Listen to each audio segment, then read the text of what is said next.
ጊዜ ኦነግ ይባላሉ፣ አንድ ጊዜ ያኛ ኦነግ ደግሞ ይመጣና አማራ ብሔርተኛ ይላል። ሶሻል ሚዲያ የመጀመሪያ የተጠቀምበትን ቀን ታስታውሳለህ? ምን እንደለጠፍክ ጭምር መግባት አልፈለኩም። በቃ ዝም ብሎ ኢሜይል ውስጥ ብዙ ኖቲፊኬሽን ይልካሉና ያጨናንቃሉና ምን የሚል ነበር። ጄነሬሽን ዜድ የሚባለው ተፈጥሯል። የኢትዮጵያ ጄንዚ እኮ ነፍጥ አንግቦ እየታገለ ነው የሚል ኮሜንት ሰጠኝ። ሶሻል ሚዲያው ራሱ ማሰብ አቅማችንን እየቀነሰው ይሁን ተላላ ህዝብ ላይ ራሱ ተታሎ የሚያታልል ተናጋሪና ኢንፍሉዌንሰር ነው የመጣበት ማለት ነው። በሀሳብ ከመሞገት ይልቅ ሀሳብን የሚያጠጥብ ወይ ደግሞ የሚደግፍ በሁለት መንታ ይመጣል። ብዙ ሰዎች እየተሰደዱ ነው ማህበራዊ ሚዲያ ላይ በሚደረግባቸው ዘመቻ እየደነገጡ ማለት ነው። የገዳ አስከፍ እሷን ፖስት እንዳደረግ ስትወጣ ብዙ ሰው ስንደግፈው ኑሮ አሁን ኦሮሞ ሆነ። ተስፈኝነትም አለኝ ከእንደገና ፍርሃትም አለኝ ማለት ነው። ቢኮዝ ኢትስ ቬሪ ዴንጀረስ ነው። ሻሎም ነው። የሶሻል ሚዲያ ሲነሳ የሰዎች ስብና መገንቢያ ስምና መጥፊያም ነው። ሁሉንም አስጮሃ አስሯቸው ድምፅ አጥፍተው ነው የፈቷቸው ማለት ነው። አሜሪካዊ ቲክቶከር ኢትዮጵያ ውስጥ መጥቶ ነበር። አንተ በጣም የተለየ ሀሳብ ታነሳ ነው። ቲክቶከሮቹ እያገኙት ያሉት አቴንሽን የኢትዮጵያ መንግስትን ያስጨንቋል። ሰው ሰራሽ አስተውሎት በዚህ ዘመን በጣም ከባድ የሆነ የመጪው ጊዜ የሶሻል ሚዲያ እንቅስቃሴ ስጋት ይኖረው ብለህ እዚህ ብሔር ጠላት ነው ወይም የዚህ ሃይማኖት ጠላት ነው ብለህ ከጻፍክ በቃ የዛ ሰው በሙሉ አንተን እየተከተለ አብሮ ይጮሃል፣ ይሰድባል።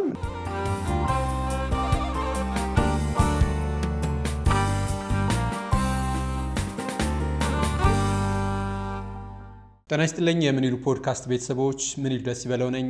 ምን ይሉ ፖድካስት ላይ ትገኛላችሁ። ዛሬ አዲስ እንግዳ ይዤ መጥቻለሁ። እንግዳይን ከማስተዋወቂ በፊት ግን ዩቲዩብን ሰብስክራይብ በማድረግ አብራችሁ እንድትቆዩ በአክብሮት ጋብዛለሁ። የዛሬ እንግዳይ በፍቃዱ ኃይሉ ነው። በፍቃዱ ኃይሉ ብዙዎች ታውቁታላችሁ። ከሱ ጋር በርካታ ጉዳዮችን እናነሳለን። አብራችሁ እንድትቆዩ ነው ምጋብዘው። በፍቄድ እንኳን ደህና መጣ። እንኳን ደህና ቆየኝ። በፍቃዱ ብዙ ጊዜ የመገኘት ድሉ ብዙም አይደለም ምናምን ተብዬ ነበርና ያው ያገኘው አይ ቲንክ የተጋነነ ፒፕል ፕሌዘር ነኝ መሰለኝ።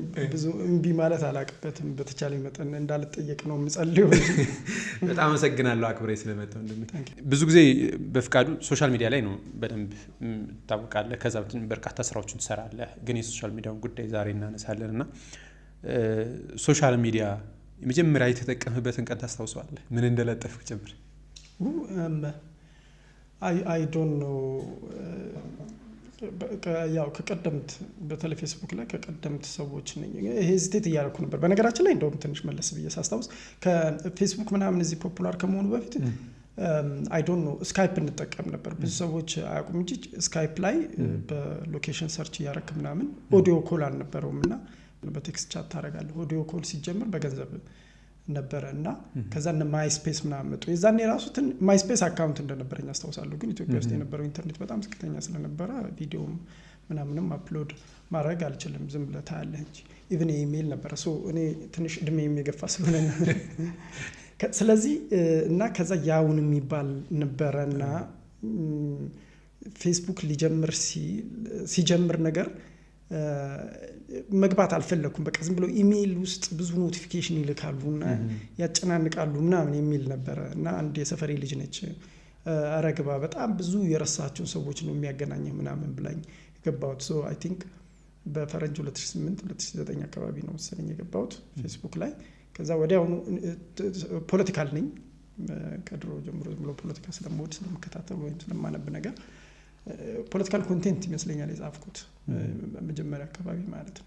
ጉዳዩን ታስታውሳለህ? በደንብ አላስታውሰው ማለት ኤግዛክትሊ መጀመሪያ ምን እንደጻፍኩኝ አላውቅም። ግን የሆነ አረንጓዴ ቢጫ ቀይ ያለው ፕሮፋይል ፒክቸር እንደተጠቀምኩ አስታውሳለሁ። ብዙ ሰው የመጀመሪያውን ፌስቡክ ፖስት ያደርግ አይረሳውም ብዬ ነው። ግን አሁን ስትነግረኝ በርካታ የሶሻል ሚዲያዎችን የጠፉም አሁንም ያሉ ትጠቀማለህና ኢኒሼቲቭ የሆንክበት የዛን ጊዜ ቴክኖሎጂም ብዙ ሰው እኛ ኢትዮጵያ ውስጥ ደግሞ የምንፈራበት ዘመን ነው። ትምህርቴ ነው ማኔጅመንት ኢንፎርሜሽን ሲስተምስ ስላጠናው የኢንተርኔት አክሰስም ነበረኝ። ኤክስፕሎር ሳገኛቸው ሞክራለሁ። በዛው ደግሞ የዛኔ ብዙ አዝናኝ ነገሮች ነበረ እንትን የምንለው የነበረው ብርቅ ነበሩ ገና እነዚህ ጂአይኤፍ የምንላቸው ነገሮች አሉ አይደለም፣ አኒሜሽኖች ምናምኖች የተሰሩ በኢሜይል ሰርኩሌሽኖች ራሱ ነበሩ። ከዛ ጥቂት ፖለቲካል ኮንቨርሴሽኖች በኢሜይል ነበሩ። በተለይ 97 ጊዜ ዛን ጊዜ ሶሻል ሚዲያ ብዛም ስለሌለ በኢሜይል ኮንቨርሴሽኖች ይላኩልሃል ምናምን ይላሉ። እነሱ እንደ ብርቅም እንደ ኤክስፕሎሬሽንም ነበረ እንጆይ ሳደርጋቸው የነበሩት። ያው እኔ ትዝ ይለኛል ፌስቡክ የከፈትኩበት 2003 ምናምን የከፈትኩት በኢትዮጵያ እና በቃ አንድ ዓለም አቀፍ የሆነ ሰው ይመስለኝ ነበረ በፌስቡክ ሲጀመር የነበረውና አሁን ያለበት ደረጃ ለሶሻል ሚዲያ ብዙ ሰው የሚያስታውሰውን ብዬ ላንሳ ብዬ ነው። ያን ዘመን አስታውሰህ አሁን የደረሰበትን ስታይ ምንድን ነው የሚሰማው? ማለት ትራንስፎርሜሽኑ ወደ ኋላ መለስ ብለህ ስታስበው አሁን ብዙ ሰው የዘነጋው ነገር ምንድን ነው ፌስቡክ ራሱ ፎቶ መጠቀም ሲጀምር ራሱ መጀመሪያ ኢሚዲየትሊ አልጀመረም፣ በኋላ ላይ ነው። ቴክስት ራሱ አሁን ብዙ ነው የሚያጽፈው። በፊት በጣም ጥቂት ነበር፣ 280 ፊደሎች ነገር ነበር የሚያጽፈው እና ኖት የሚባል ሌላ ነበረው። አሁን ኖት ከጥቅም ውጭ ወጥቷል። ፌስቡክ ላይ ራሱ አገልግሎት አይሰጥም። አሁን ፕሮሞት እያደረጉ ያሉት ቪዲዮ ነገር ነው።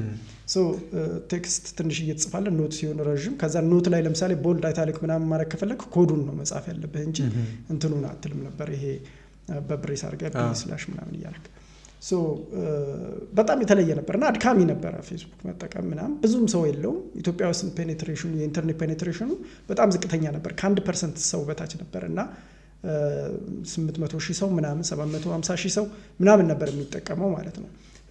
ኦልሶ ጃቫስክሪፕት ገና ይዛኔ ዲስከቨር አልተደረገም ነበር እና ላይክ አድርገህ እንትን ስትል ለምሳሌ ፔጁ ሪሎድ ያደርጋል ማለት ነው። ፌስቡክ ሙሉ ለሙሉ ሪሎድ ያደርጋል። ስለዚህ ሰርቨሩ ጋር ደርሶ እስኪመለስ ድረስ በእኛ የኢንተርኔት ፔኔትሬሽን ቁጭ ብለን የምትጠብቀው እና በጣም አሰልቺ ነው። ስለዚህ ላይክ አትነካም። ኮሜንት ከጻፍኩ በኋላ ሴንድ ስትለው ሪፍሬሽ ያደርግና ፔጁ ነጭ ሆኖ ከዛ መልሶ ይጭናል ማለት ነው። ያ ደግሞ ታይም ኮንሱም የሚያደርግ ነገር ነበረ ማለት ነው።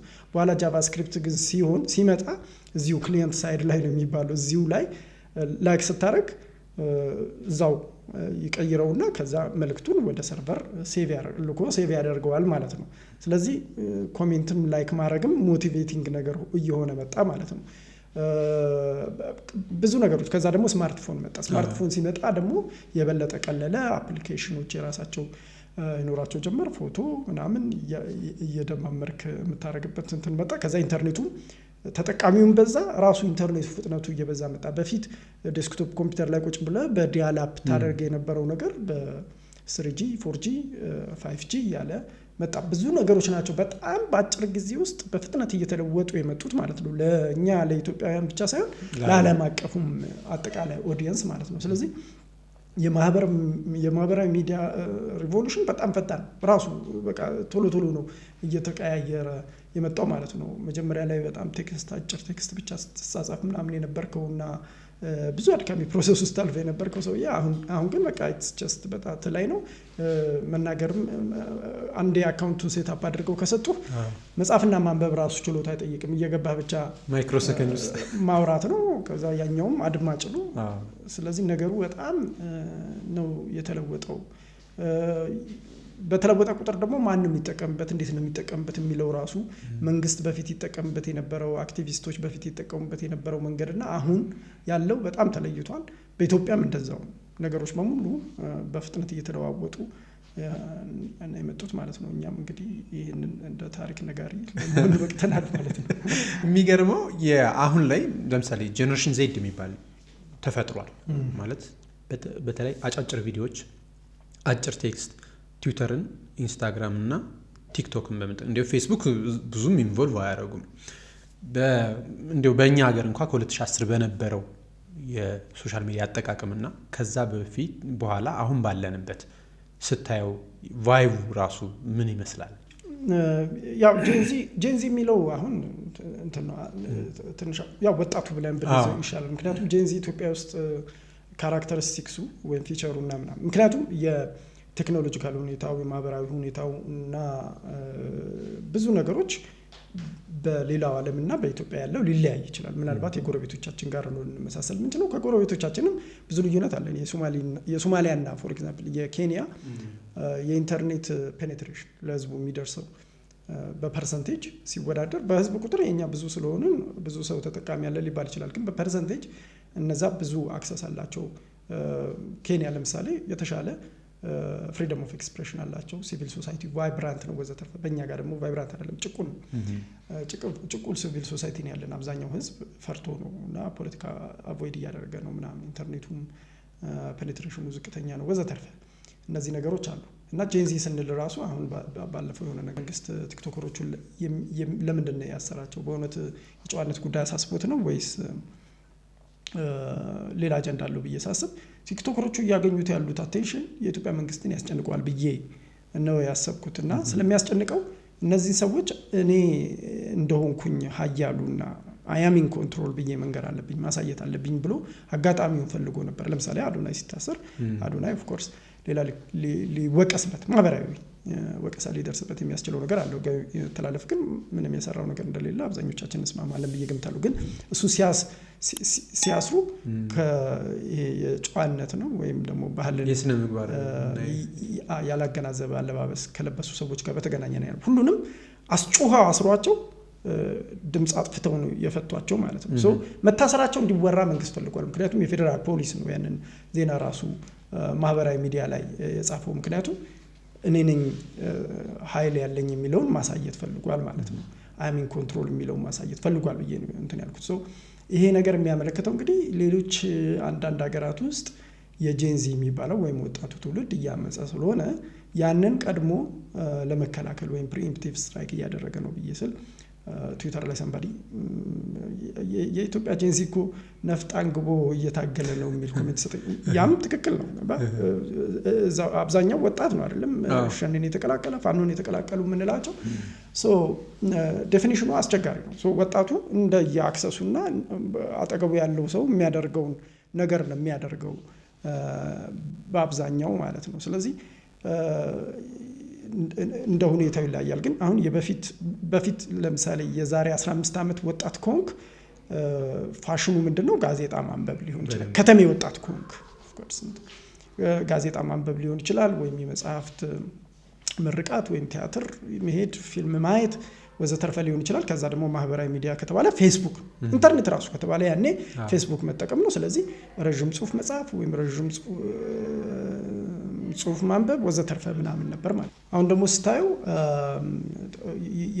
የአሁን ጊዜ ወጣት ከተሜ ወጣት ኮንክ ኢትዮጵያ ውስጥ ቲክቶክ ነው ማለት ነው ትልቁ ነገር፣ ወይም ቪዲዮ ፕሮዲውስ ማድረግ ነው፣ መቅረጽ ነው፣ ላይቭ ስትሪም ራስህን ስትሪም ማድረግ ነው፣ ወይም ጌም እየገቡ መጫወት ነው ወዘተርፈ። እሱም ፕሪቪሌጅ ነው ወጣት ስንል። ያው እንግዲህ የኢኮኖሚ ክላስም አለ ምናምን ኢንተርኔት በየጊዜው እየሞሉና የሆነ አቴንሽኑን እስክታገኝ ድረስ ኢንተርኔት እየሞላህ በየጊዜው መደስኮር ከባድ ነው። ዞሮ ዞሮ ይለያያል። እንደ አካባቢ ይሄን ነው የምትመስለው፣ ከየትም አታመጣው። በ1960ዎቹ ወጣቶቹ አበዩ ወይም አብዮተኛ ሆኑ ስንል ኦፍኮርስ ሁሉንም እንትን አይልም፣ ግን ኢንፎርምድ የነበሩት ወጣቶች በሙሉ ወደ ማርክሲዝም ተሳቡ። ምክንያቱም የዘመኑ መንፈስ ማርክሲዝም ነበረ፣ በዓለምም በአገር ውስጥም ማለት ነው። በርካታ ገፊና ጎታች ምክንያቶች አሉ ለሱ። ልክ እንደዛው ነው ዘመኑን ነው አብዛኛው ሰው በነገራችን ላይ ቢጤዎቹን ነው የሚመስለው እንጂ የሆነ ወጣ ያሉ የሚሆኑ በጣም ጥቂት ክሪቲካል ሰዎች ናቸው የሚሆኑት። የይዘት ፈጠራችን ራሱ ተለያይቷል ብዬ አስባለሁ። አሁን ያለው የይዘት ፈጠራና ከ2010 በፊት የነበረው እንደው ይዘት ፈጠራም ይለያያል። አጠቃቀም ከ2010 በፊት መንግስት ራሱ የመጠቀም እድሉ አነስተኛ ነበረ። አሁን መንግስት ራሱ ኢንተርኔቱን እየተጠቀመበት ነው። በሁለቱ መካከል ምንድን ነው ያለው? በጣም ኢንተረስቲንግ ጥያቄ ነው። ምክንያቱም ብዙ ስከታተሉም የነበረ ነገር ስለነበረ ነው ማለት ነው። ከ2010 በፊት የነበረው ማለት በተለይ ፌስቡክ እዚህ ሀገር ፖፑላሪቲ እያገኘ ሲመጣ በአብዛኛው ተራው ህዝብና ያው ጥቂት አክቲቪስቶች ነበሩ ሩሊንግ ሚና የነበራቸው። ለምሳሌ ከ2010 በፊት በነበሩት ጊዜያት ውስጥ ኦሮሞ ፕሮቴስት ሲጀምርና ከመጀመሩ በፊት ምናምን የመንግስት ባለስልጣን የተባለ ሰው ሶሻል ሚዲያ ላይ አታገኝም ነበረ። ቀዳሚ የሚባሉት ምናልባት አይ ቲንክ ዶክተር ቴዎድሮስ አድሃኖም ናቸው። ትዊተር ላይ መጥተው ነበረ፣ ከኛ ጋር ራሱ ይመላለሱ ነበረ። ትዊተር ላይ እኛ ሞቢላይዝ እናደርግ ነበር ካምፔኖች ምናምን እና ጓደኞቼ የዛኔ ይመላለሱ ነበር። እና ይሄ ነገር ኢህአዴግ ውስጥ ራሱ አልተወደደላቸውም ነበር። ፖፑሊዝም ወይም ህዝበኝነት ነው ተብለው እንደተገመገሙ ፎርቹን ጋዜጣ ጎሲፕ የሚባል አምድ ነበረው እዛ ላይ ጠቅሷል። ከዛ ግን ፕሮቴስቶቹም እየተጋጋሉ መጡና ለውጡ የ2010 ለውጥ እየመጣ አካባቢ በተለይ የኦሮሚያና የአማራ ክልል ባለስልጣናቶች አንዳንድ ባለስልጣናቶች የህዝብ ግንኙነቶቻቸው ምናምን ማህበራዊ ሚዲያ ላይ መጡ። ከዛ ግን እነሱ አላይን ያደረጉት ከተቃዋሚዎች ጋር ኦሮሚያና አማራ ክልል ውስጥ በርካታ ተቃውሞዎች ነበሩ። ከነሱ ጋር ትርክታቸውን አስማሙና የዛን ጊዜ ቪላን የነበረው ህወሓት ስለነበረ ህወሓት ታርጌት የሚያደርጉ የተቃውሞ ድምጾችን የሚመስሉ ማሰማት ጀመሩ። የዛን ጊዜ ይሄ ኦሮማራ ኮአሊሽን ምናምን የተባለበት ጊዜ ነበረ። ያንን እየመሰለ መጣና ከ2010 በኋላ ደግሞ አሁን ስታዩ ማለት ነው እያንዳንዱ የመንግስት ባለስልጣን ማለት ሊቻል በሚችልበት ሁኔታ ላይ አላቸው የማህበራዊ ሚዲያ ፕሬዘንስ አላቸው ብቻ ሳይሆን አክቹአሊ እነሱ ናቸው የበለጠ ድምጽ ያላቸው ሁላ ማለት ነው። ይሄ ብቻ አይደለም። ሜንስትሪም ሚዲያ ደግሞ ለምሳሌ ብታወዳድር የሜንስትሪም ሚዲያዎች ሶሻል ሚዲያ አካውንት አላቸው አይደል? በፊት ነበሩ ሜንስትሪም ሚዲያዎቹ የፕራይቬቶቹ ማለት ነው ሶሻል ሚዲያ ላይ። የመንግስቶቹ ግን እምብዛም አልነበሩም። ቀስ በቀስ ወደ በኋላ ገብተዋል። አሁን እነ ፋና የመሳሰሉት እነ የኢትዮጵያ ቴሌቪዥን ዩቲዩብ ላይ ብትሄድ፣ ፌስቡክ ላይ ብትሄድ፣ ኢቨን እነ ቲክቶክ ላይ ምናምን በጣም ከሌሎቹ ሜንስትሪም ሚዲያዎች በሙሉ የበለጠ ተከታይ ነው ያላቸው። አሁን የቀበሌው የወረዳው የምናምኑ በሙሉ ኮሚኒኬሽኖች ፕሬዘንስ አላቸው ሶሻል ሚዲያ ላይ ማለት ነው። እና ሶሻል ሚዲያው ላይ የሚሰማው ድምጽ በአብዛኛው አሁን ብዬ የማስበው በተለይ when it comes to politics በአብዛኛው የሚሰማው ድምጽ የመንግስት ድምጽ ነው። የመንግስት ትርክት ነው እንትን የሚለው እና ይሄንን ደግሞ በተመለከተ እንደውም አንድ ቢቢሲ የሰራው ሪፖርት ሁላ አለ ኢንቨስቲጌሽን ይሄንን ኮኦርዲኔት የሚያደርግበት የመንግስት እንትኖች አሉ፣ የወረዳ ቴሌግራም ቻናሎች ምናምኖች አሉ፣ ግሩፖች። እዛ ውስጥ እንደዚህ በሉ እንደዚህ እያላችሁ ኮሜንት አድርጉ ምናምን። አሁን ጠቅላይ ሚኒስትር አብይ አህመድን በዙሪያ እኔ እውነቱን ለመናገር አዲስ አበባ የምትኖር ከሆነ ብዙ ሰው ክሪቲካል ነው ብዬ ነው የማስበው እና በዙሪያ ስትጠይቅ ትችቶች ምናምን ትሰማለህ። ግን እሳቸው ሲናገሩ ወይም ሲጽፉ የመጀመሪያዎቹ በርካታ ኮሜንቶች በአብዛኛው ውዳሴ በቃ ሺህ ዓመት እንገሱልን ምናምን ነው። 2010 ላይ ተመልሰን ሄድን ይመስላል። ምክንያቱም የዛን ጊዜ ነበረ ኦፍ ኮርስ ጀኒውንሊ ሰዎች በጣም ተስፈኛ የነበሩበት ጊዜ ስለነበረ ማለት ነው። ግን አሁን እነዚህ ኮሜንቶች ከየት ነው የሚመጡት ብለህ ስታስብ የቢቢሲ ሪፖርት ማስታወስ ነው የሚጠበቅብህ ማለት ነው። ያ ብልጽግና የሚዲያ ሰራዊት እያሰማራ እንደሆነ ማለት ነው። ከዛ በፊትም በነገራችን ላይ ገና ለውጡ ለይቶለት ሳይሰረቅ በፊት ማለት ነው ዘ ሃይጃክድ ሪቮሉሽን ብሎ በእንግሊዝኛ ሰብታይትል ጽፎበታል። ምንድነው የተሰረቀው ለውጥ ነው መሰለኝ የተሰረቀው አብዮት ወር ሰምቲንግ ሚሊዮን የአማርኛ መጽሐፍ ወጥቶ ነበረ እና እሱ መጽሐፍ ላይ ጠቅላይ ሚኒስትሩ ኦልሬዲ በስልጣን በያዙ በ4 ወር በ3 ወር የተጻፈ ጽሁፍ ነው መሰለኝ እሱ መጽሐፍ መጋቢት ወጡ ሐምሌ አካባቢ ነሐሴ አካባቢ ወጣ መጽሐፍ። ልጁ ታስሮ ነበረ። አሁን ከሀገር ተሰዷል። በዚህ ምክንያት ኦፍ ኮርስ ትምህርቱ እየተማረ ነው፣ ሊመለስ ይችላል።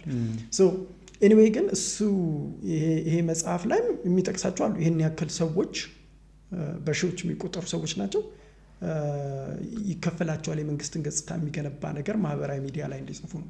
ከዛ በፊት የነበረው እንግዲህ ከ2010 በፊት የነበረው በዓለም አቀፍም ደረጃ ነው በፈረንጆቹ አቆጣጠር 2010 አካባቢ ምናምን የነበረው ተስፋ ምንድነው የማህበራዊ ሚዲያ በቃ የጭቁኖች ድምጽ ነው የሚሆነው። ጭቁኖች የታፈኑ ድምጻቸውን ድምጽ የሚያደርጉበት፣ ቢጤዎቻቸውን የሚያገኙበት፣ የሚደራጁበት፣ በቀላሉ ሰዎችን ሞቢላይዝ የሚያደርጉበትና ዲክታተርሺፕን ቻሌንጅ የሚያደርጉበት ነው ወዘተርፈ ተብሎ ይታመን ነበር። ግን በኋላ ላይ እያደር በተለይ የአረብ አብዮት መጣና ከዛ የአረብ አብዮቱ መልሶ ሲቀለበስ ማን እየተጠቀመበት መጣ? መንግስታት ይሁንታ ለማምረቻነት የበለጠ እየተጠቀሙበት መጡ። ልክ ፓወሩን ሲያውቁ ማለት ነው። እና በሚገርም ሁኔታ 2010 ላይ ነው መሰለኝ የእንግሊዙ የቀድሞ ጠቅላይ ሚኒስትር የነበሩት ጎርደን ምን ብለዋል? ከዚህ በኋላ ማህበራዊ ሚዲያ ባለበት ዲክታተርሺፕ አይኖርም ብለው ነበር።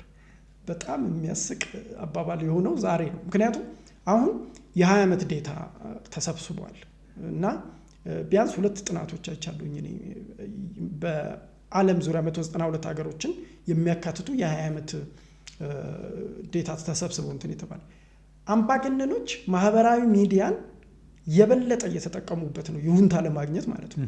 ስለዚህ ማህበራዊ ሚዲያን በአግባቡ የሚጠቀሙ አምባገነኖች የድጋፍ ሰልፎች ራሊስ እየተካሄዱላቸው ነው በአብዛኛው እና ማህበራዊ ሚዲያውን የሚሞሉት የነሱን ገጽታ የሚገነቡ መረጃዎች ናቸው ማለት ነው። የመረጃ አሰጣጥ ነሰሰርሊ በአብዛኛው የሐሰተኛ መረጃ በመስጠትም ነው። ግን ብዙ ይሄ ፍለዲንግ ነው የሚባለው በማህበራዊ ሚዲያ ቋንቋ እና እንደ ጎርፍ ያጥለቀልቁሃል። ስለዚህ ከዛ ኢንፍሉዌንሰር ትሆናለህ። ቅድም ምን ስል ነበር ማለት ቢጤህን ነው የምትመስለው፣ የዘመኑን መንፈስ ነው የምትረዳው። ስለዚህ ለምሳሌ የኮሪደር ልማቱን የሚያሳዩ በርካታ ቪዲዮዎች ምናምኖች ባጥለቀለቁ ቁጥር አንዱ ስታይ ሌላው ይመጣል፣ አንዱ ስታይ ማህበራዊ ሚዲያውም ደግሞ ይሄን ይወደዋል ማለት ነው እያለ ነው የሚያመጣው። እንደዛ እያመጣ ከዛ በኋላ በቃ ኤቭሪባዲ ስለሱ ነገር ብቻ እያወራ ይመስልሃል። እንደዛ አይነት ስሜት ነው የሚፈጠረው ማለት ነው። ያንን በደንብ እየተጠቀሙበት ነው እና ያንን ደግሞ በደንብ በዓለም ደረጃ ብቻ ሳይሆን የኢትዮጵያ መንግስትም ያንን በተለይ የአብይ አህመድ አስተዳደር በከፍተኛ ሁኔታ እየተጠቀመበት ነው ብዬ ነው የማስበው። ለውጡ ይህንን ይመስላል። የሶሻል ሚዲያ ሲነሳ የሰዎች ስብና መገንቢያም ስምና መጥፊያም ነው። በቅርብ ጊዜ አንተ ያነሳቸው ላንሳ፣ የፌሚኒዝም ጉዳይ ላይ ያነሳው በጣም ብዙ ሰው ተቃውሞ ድጋፍም ነበረ። እንዴት አየው አንተ? ምንድነው ማህበራዊ ሚዲያ ላይ እኔ በግሌ አሁን ምንድነው ተስፈኝነትም አለኝ ከእንደገና ፍርሃትም አለኝ ማለት ነው። ቢኮዝ ኢትስ ቬሪ ዴንጀረስ ነው። ሻሎም ነው። ሻሎ ነገሮችንም በጣም ፕሮሞት ያደርጋል። ረዥም ነገር አሁን የሰው ልጅ አቴንሽን ስፓኑ በጣም ቀነሰ ይባላል። 3 ሰከንድስ ሩል የሚባል ሁላ አለ። አሁን ቲክቶክ ምናምን ቪዲዮ ስትሰራ በ3 ሰከንድ ውስጥ አቴንሽን ማግኘት አለ፣ ባለበለዚያ ስክሮል ያደርጋል። ስለዚህ እና በተቻለ መጠን በአጭሩ ቀምመ ማቅረብ አለብህ ምናምን ይባላል።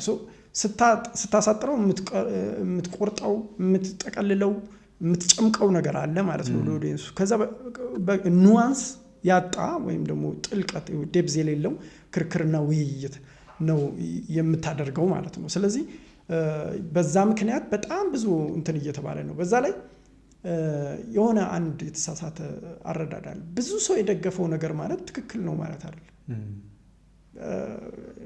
የትክክለኝነት ማስረጃ ግን አሁን እንደዛ ይሆናል አላል። አንድ ሰው ይመጣና አንተን እንዲህ ነው ይላል። ለምሳሌ የሆነ ነገርም ጽፈህ እንደዚህ አለ ብሎ ሲል ያኛውን ጽሁፍ ሳያነብ ረጅም ስለሆነ አንተ እንዲህ አለ ብለህ ባጭሩ ጨምቀህ የፈለከውን አይነት ትርጉም ሰጥተው ስትል በአንተ ላይ ተነስቶ እንዲህ አለ እያለ ሁሉም ሊዘምትብህና ከዛ ሙሉ ለሙሉ መልካም ስምህና ዝናህ ሊጎድፍ ይችላል ማለት ነው። በጣም ይሄ ነው ዴንጀረስ ሳይዱ። እንደዛ ነው አሁን እየተጠቀሙበት ያለው። በትንሽ ኢሜጅህን እንደዚህ ያደረግና የእንትን ብሔር ጠላት ብሎ ቢጽፍ ከዛ ማስረጃ የሚጠይቀው የለም። በብዛት ማስረጃ አይጠየቅም። እኔ አንተን ማምነህ ከሆነ አንተ ይሄ ሰውዬ ያንተ ጠላት ነው ወይም የእናንተ ጠላት ነው፣ የክርስቲያኖች ጠላት ነው ወይም የዚህ ብሔር ጠላት ነው ወይም የዚህ ሃይማኖት ጠላት ነው ብለህ ከጻፍክ በቃ የዛ ሰው በሙሉ አንተን እየተከተለ አብሮ ይጮሃል፣ ይሰድባል፣ ምናምን ይላል። ህይወትህን ሁላ አደጋ ላይ ሊያስገባ ይችላል ማለት ነው። እንዲህ አይነት እንትን አለ። ለውይይት አንዳንድ ጊዜ በጣም አስቸጋሪ ይሆናል። ኤኮ ቻምበርም ይፈጥራል እና ከዛ አንተ የምትፈልገውን ነገር ለምሳሌ ብዙ ጊዜ ጠንቃቃ መሆን አለብህ ማህበራዊ ሚዲያ ላይ ብሎክ ስናደርግ ሃይድ ስናደርግ ይህን ሰው እያታሳየኝ ምናምን እንላቸው ብዙ የፕራይቬሲ ያስፈልጉናል። ኦፍኮርስ ቶክሲክ የሆኑ ብዙ ነገሮች ይኖራሉ። ሀሰተኛ መረጃ ኮንስፓይሬሲ የሚያወሩ ምናምን ይኖራሉ። እንደዛ ለማድረግ ብለን ስናደርግ ግን ኤኮ ቻምበር እየፈጠርን ሊሆን ይችላል። ኤኮ ቻምበርን እኔ የቢጤዎች ጉባኤ ብዬ ነው የምልህ። መስማት የምትፈልገውን ማየት የምትፈልገውን ብቻ የሚነግሩን ሰዎች እየሰበሰብክ ትላለህ። ምንም እውቀት አትጨምርም፣ ምንም እሴት አትጨምርም። ስለዚህ ሁልጊዜ የምትሰማው ምንድነው? አንተ ኦልሬዲ ያመንክበትን ፕሪስታብሊሽድ የሆነውን እውቀትህንና ምናምንህን ደጋግሞ የሚነግሩን ሰዎች ጋር ነው ኢንተራክት የምታደርገው።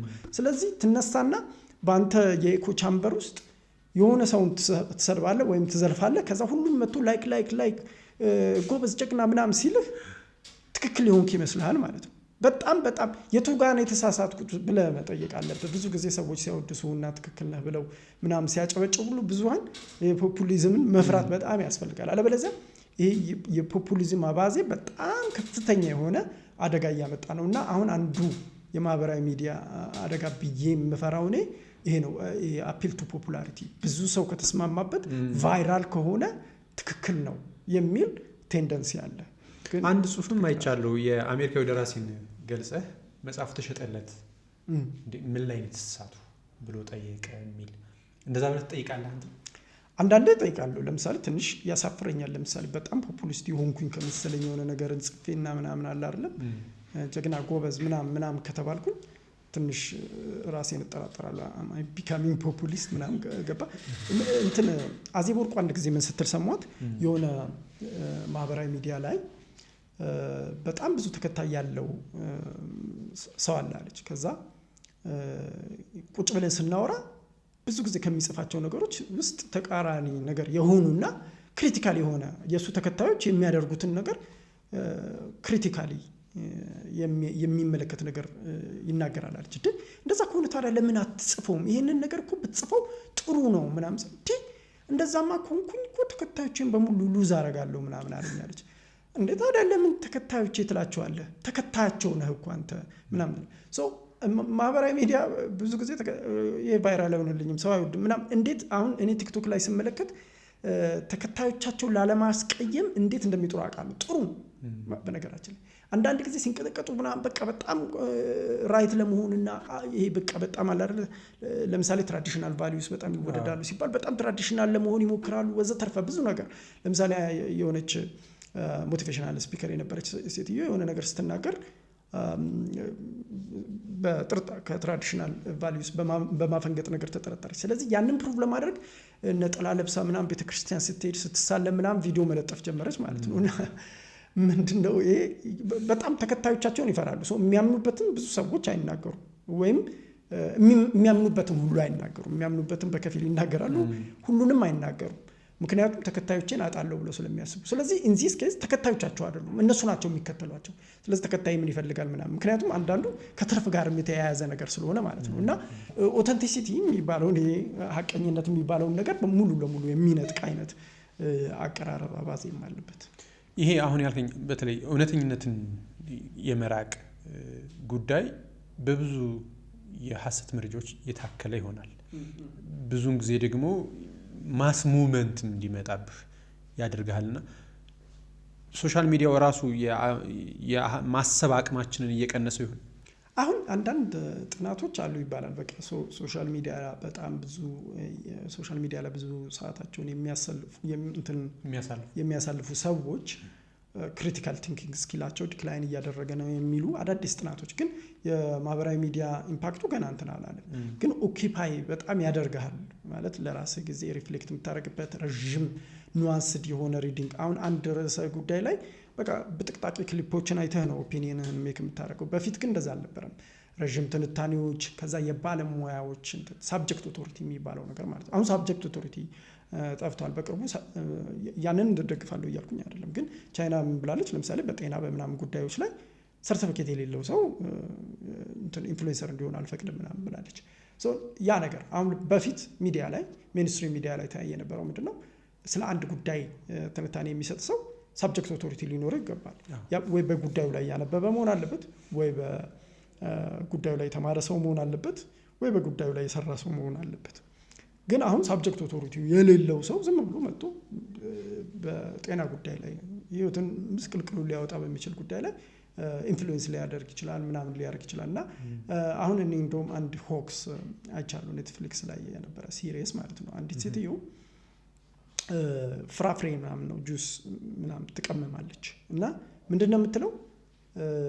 ካንሰር ይዞ የነበረ ይሄ ዋናውን ሕክምና ትቼው ስቴጅ 4 ካንሰር ራሻል እና በዚህ ራሴን እያከምኩ ነው ምናምን ትላለች። እና ሰዎች ካንሰር የያዛቸው ሰዎች በሙሉ በቃ ኬሞቴራፒ እያካሄዱ ያሉ ጸጉራቸው እየበነነ እሷ ሰውነቷ ያምራል ምናምን በጣም እንትን እያለች ሲያዩ በጣም በመጎምጀት የእሷን ፎሎ ያደርጋሉ። እሷ የምትሰራቸውን ጁሶች ከዛ አፑ ደግሞ በገንዘብ ነው የሚወርደው። ከዛ ፈንድ አድርጉኝ ትላለች ምናምን ይሏል። እና መጨረሻ ላይ ኢትስ ሆክስ ማለት ነው።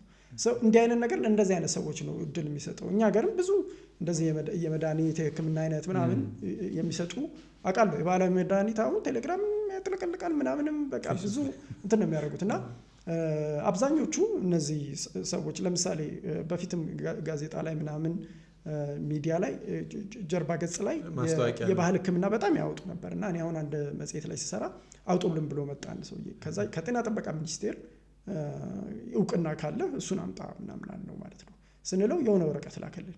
ከዛ 40 ምናምን የህክምና አይነቶቹ ነው። አንዳንዶቹ በሽታዎች በህክምና አይታወቁ በሽታ መሆናቸው ራሱ አይታወቁ ናቸው። እሱ ነው በሽታ ብሏቸው የሚላቸው። ለምሳሌ አይነት ከዛ ለሁለቱ በሽታዎች እዛ ላይ ለተጠቀሱት የሚሰጠው መድኃኒት ሳይድ ኢፌክት እንደሌለው ተጽፎለታል። ግን መድኃኒቱ ውጤታማ እንደሚሆንና እንደማይሆን ገና አልተረጋገጠም፣ በጥናት አልተረጋገጠም የሚል ወረቀት ላይ የተጻፈለት። ከዛ ምን አልነው? እሺ ሁለቱም ብቻ አድርገን ይህንን የጤና ጥበቃን ገለጻ አድርገን ጨምረን እናውጣለን፣ አለበለዚያ ሌላ 40 ምናምን አንዘረዝርም ምናምን አልነው ማለት ነው። እኛ ኤዲቶሪያል ተነጋግረን ማለት ነው። እምቢ አለ። አሁን ገባህ? የዛኔም ቢሆን ብዙ ጋዜጦችና መጽሔቶች ለገንዘቡ ሲሉ ያወጡለት ነበረ።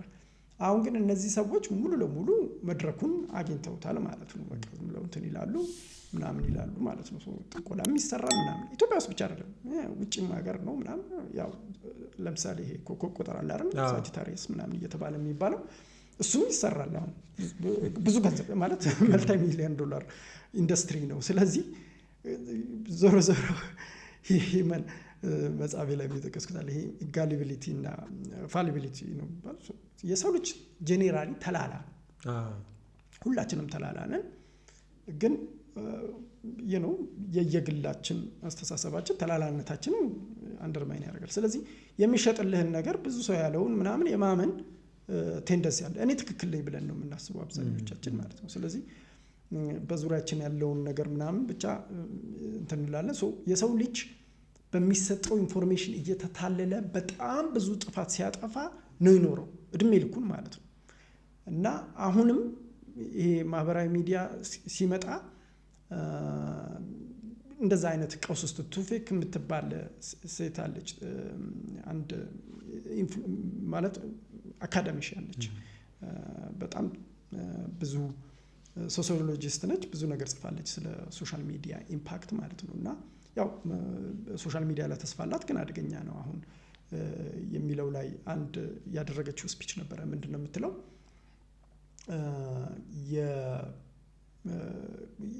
ይሄ ጄኔቲክ ሞዲፊኬሽን ሲጀመር እህል፣ ጥራጥሬ፣ ስጋ ምናምንን ሞዲፋይ እያደረጉ እና ከዛ ቶሎ ማድረስ ተቻለ። ለምሳሌ ከብቶቹን እየመገብክ የሆኑ ኬሚካልስ እየመገብክ ቶሎ እንዲያድጉ እያደረግክ ምናምን ከዛ ብዙ በኬሚካል እንትን ያለ ስለሆነ የጤና ሳይድ ኢፌክቶች በጣም ብዙ መጡ። የዛሬ 100 ዓመት ገደማ ማለት ነው። እና ቀውስ ሆነ። በቃ የሚገሉ ምግቦች መኖር ጀመሩ ማለት ነው።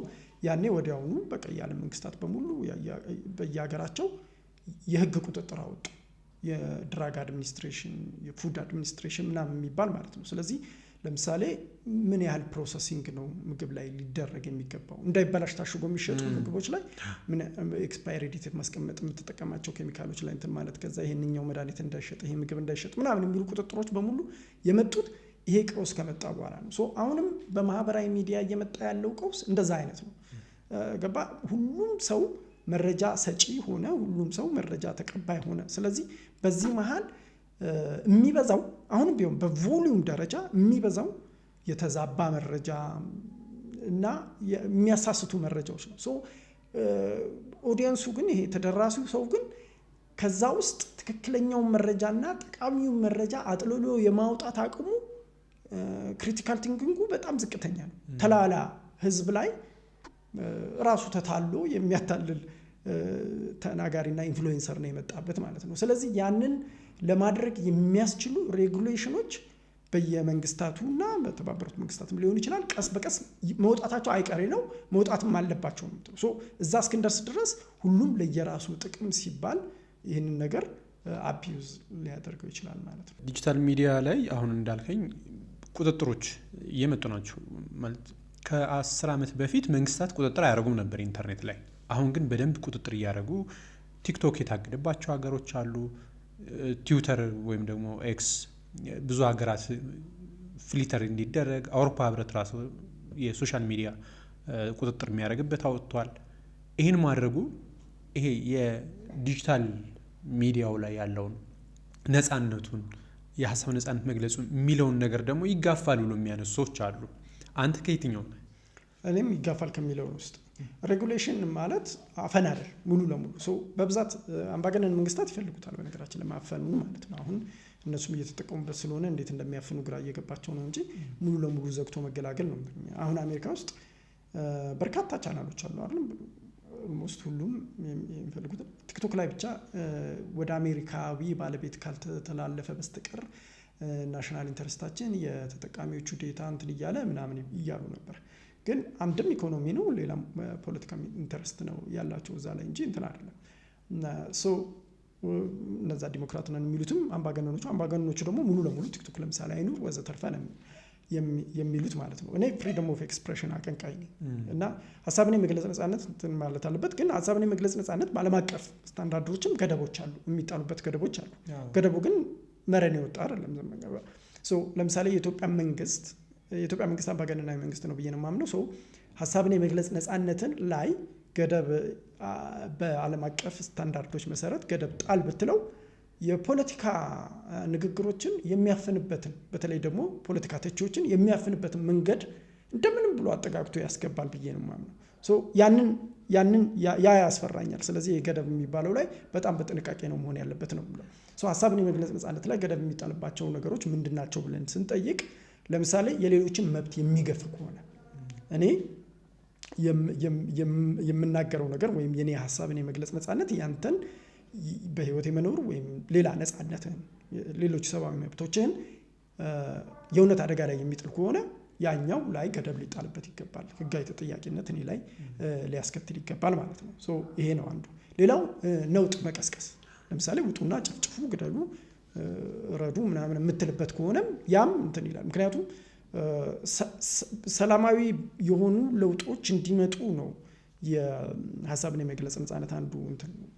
በሌላ በኩል ደግሞ ያው ተፈጥሯዊ ጸጋህም ስለሆነ ነው። ስለዚህ እንዲህ አይነት ነገሮች የዘር ማጥፋት መልእክቶች እንዳይተላለፉ ወዘተርፈ ነው። የኢትዮጵያ ህገ መንግስቱ ላይ የሚያስቀምጣቸው ነገሮች አሉ። የወጣት ሞራል ደህንነት ከመጠበቅ አንጻር ወዘተርፈ ይላል። እነዛ ላይ ከዛ ምን ይላሉ? ዓለም አቀፍ ስሪ ፓርት ቴስት የሚባል አለ። በተለይ አንደኛ ህጋዊነት ያስፈልገዋል።